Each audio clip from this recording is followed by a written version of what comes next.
Well, hello there mortals. Today I, the Celestial Dogo, will be narrating another spooky story. This is from the Reddit user DisasterPoutine, titled The Pie Maker. Now let's begin.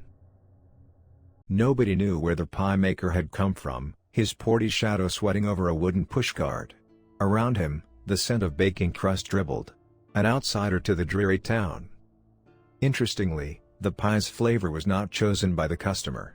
The Pie Maker would ask what the customer desired most, and, after some odd squelching sounds from inside his pushcart, would pull a steaming pie, grinning widely. Every customer marveled at the miracles brought with each pie. Wilfred Robson asked for love from his wife. His pie tasted like cinnamon apples, white wine, and mint stems. Now, their lips pressed together constantly. Vincent Twinstock asked for strength in his work. His pie tasted like roast pork, iron shavings and celery stalks. Now, his frame barely squeezes into his uniform. Silly Zarda asked for peace on rainy days. Her pie tasted like rosemary, ripe peaches and smooth river stones. Now, her troubles have been smashed out. The chattering of the townspeople flooded throughout the town, drippings of conversation eventually making their way to the king. The king was intrigued and hopeful. Not because he was a curious or a righteous man.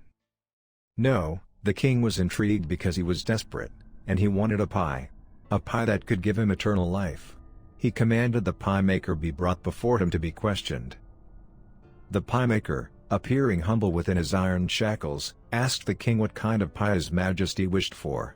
The king replied he wanted a pie to give him life. Upon hearing this, the Pie Maker bowed low, and said he had only one pie to suit the king's needs. But did the king really wish for life? The teary-eyed king hacked loudly and bared his bloodied teeth, a truly desperate man. The Pie Maker looked up quietly, and said he could make this special pie for the king. A pie from the whole town. He whispered words into the king's trembling ear and told him of his plan. Slowly but surely, a gigantic room was dug out to prepare the king's pie. Watertight, lined with wood, circular, roofless. No windows or candles, just a large place to prepare the pie in. One by one, the townsfolk dropped into that roofless room, lowered in by the king's royal soldiers who made sure everyone was escorted into the pit. Pretty soon, the room was filled with confused voices waiting for the ingredients to prepare the king's pie. Their screams grew rapidly when the king ordered an equally large wooden lid to be put on top of the kitchen, a lid that was oddly familiar. The lid of a wine press. Finally, the king commanded his soldiers to stomp. To stomp hard, to ignore the cracking, the squelches, the gurgling that they may hear. All the while, the pie seller stands behind him, a ladle in one hand and an empty pie crust in the other. Waiting for the first drops of life. Well then mortals, the story ends here.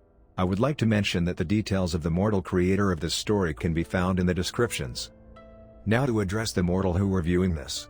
It seems that the human needs funding so he may fully devote himself to us. Thus, he pleaded me to mention this, so that the patron link below may enable him to buy more food. There is more. Now to address the mortals who wish to create their own content on this platform or enable more capabilities. The ToolTube Buddy is used by the human to get an edge in this platform. Click the link down below and harness the creative edge yourself. This action will also feed the human. Also, the usual subscribe, like and share to aid the human in getting better treatment. His productivity seems to be dropping recently, maybe more motivation is needed. Well then, bye bye.